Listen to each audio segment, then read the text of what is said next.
আজকে তোমাদের সঙ্গে যে ব্যাপারটা শেয়ার করতে এসেছি, থাম্বনেল দেখে তো তোমরা বুঝতেই পেরেছো যে এখন যেহেতু শীতকাল, তো আমরা যারা এক্সোটিক ফিঞ্চের ব্রিডার আমরা কিন্তু জানি যে ছোট পাখিদের ঠান্ডা লাগার কিন্তু একটা সমস্যা থেকেই যায়।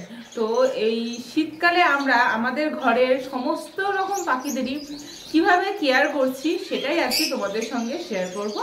তা অবশ্যই ভিডিওটা প্রথম থেকে শেষ পর্যন্ত দেখো, আশা করি যথেষ্ট হেল্পফুল হবে ভিডিওটা। শীতকালে আমাদের ঘরে যে সমস্যাটা সব থেকে বেশি হয় সেটা হচ্ছে যে ঘরের টেম্পারেচারটা কিন্তু কমে যায় অনেক সময়, আর হিউমিডিটি পাওয়াটাও কিন্তু বেড়ে যায়।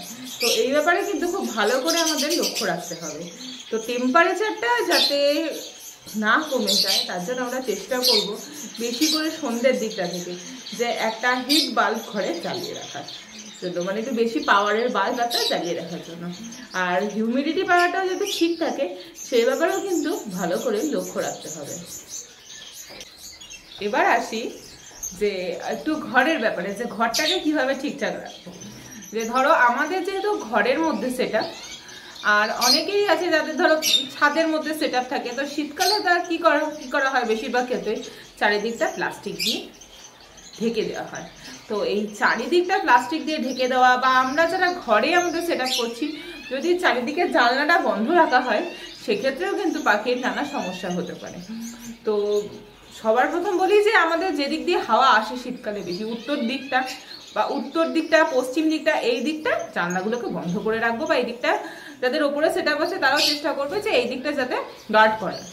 আর যে দিকটা দিয়ে অতটা বেশি হাওয়া আসছে না সেই দিকটা কিন্তু একটু খুলে রাখার চেষ্টা করবো।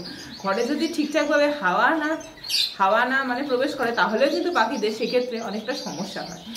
আর যদি দেখছি যে উত্তর পশ্চিম দিকের পরেও জানলা খুলে রাখলে সমস্যা হচ্ছে, সেক্ষেত্রে কিন্তু ঘরে একটা পর্দা টাঙিয়ে দিই প্রথমে জানলায়, তারপরে ওটাকে খুলে রাখার চেষ্টা করব। কিন্তু অবশ্যই একটা জানলা কিন্তু খুলে রাখা খুবই দরকার, ঘরে যাতে ঠিকভাবে আলো বাতাস হাওয়া তিনটেই যাতে চলে, এগুলো কিন্তু আমাদের খুব ভালোভাবে খেয়াল রাখতে হবে।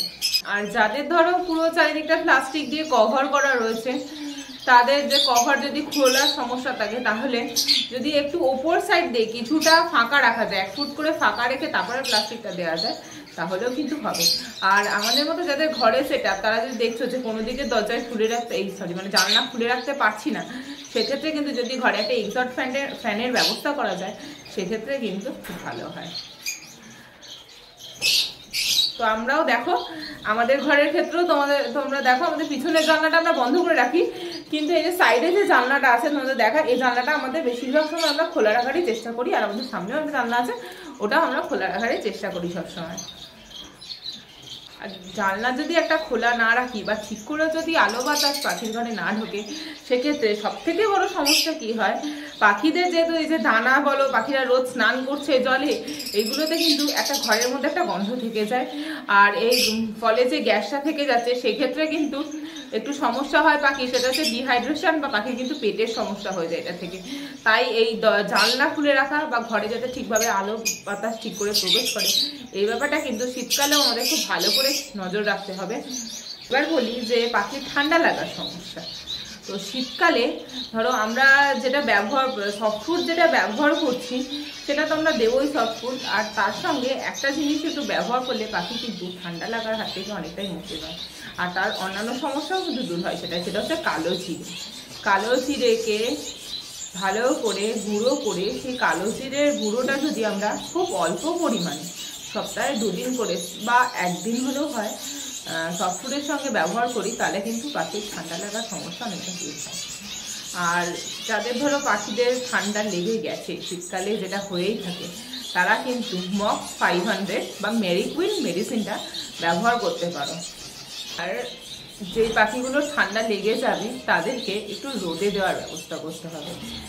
আমরা তাই করি, আমাদের বাড়ির যেখানটা রোদ আসে একটু ছোট মাপের খাঁচা করে সেই পাখিগুলোকে চারিদিকটা একটু ঢেকে দিই, পাতলা কোনো কাপড় দিয়ে ঢেকে তারপর ওদেরকে রোদে দিই, তাহলে মোটামুটি পাখিগুলো কিন্তু খুব তাড়াতাড়ি সুস্থ হয়ে যায়।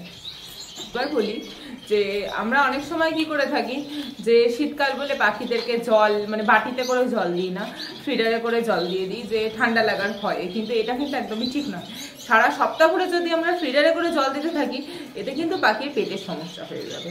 তাই কম করে সপ্তাহে 2 থেকে 3 দিন কিন্তু পাখিকে স্নান করার জন্য জল দিতেই হবে, কারণ তাতে কিন্তু পাখির পেটে কোনো সমস্যা হবে না, ওরা কিন্তু রোগের থেকে অনেকটা দূরে থাকবে। কারণ পাখি কিন্তু স্নান করাটাও খুবই জরুরি, খুবই দরকারি। ধরুন সকালবেলা উঠে যদি জলটা আমরা কলের জল যারা আমরা দিয়ে থাকি সকালবেলা জলটাকে ভরে ওদেরকে যদি দিই তাহলে সেই জলটা কিন্তু মোটামুটি উষ্ণ গরম থাকে, তাই ওই জলটা দেওয়াটা ভালো।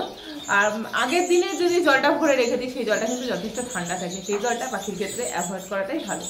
মানে যথেষ্ট একটা নর্মাল জল দিলে পাখিকে স্নান করা খাওয়া দুটোর জন্য ঠিক আছে। তাহলে আমরা সাধারণত এইসব জিনিসগুলো একটু মেনে চলি, ফলো করি, তাতে আমাদের পাখিগুলো কিন্তু যথেষ্ট সুস্থ সবল থাকে। তো তোমাদের সাথে শেয়ার করলাম, আশা করি তোমরাও এগুলো মেনে চলো, তোমাদের যথেষ্ট হেল্পফুল হবে।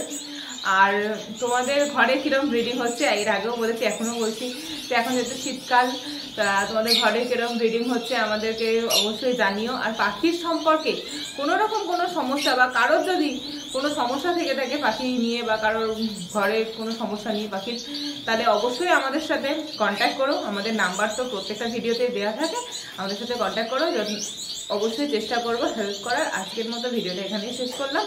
চ্যানেলটাকে যারা এখনো সাবস্ক্রাইব করোনি সাবস্ক্রাইব করে দিও। ভিডিওটা ভালো লাগলে অবশ্যই লাইক করো, কমেন্ট করো। আজকের মতো টাটা।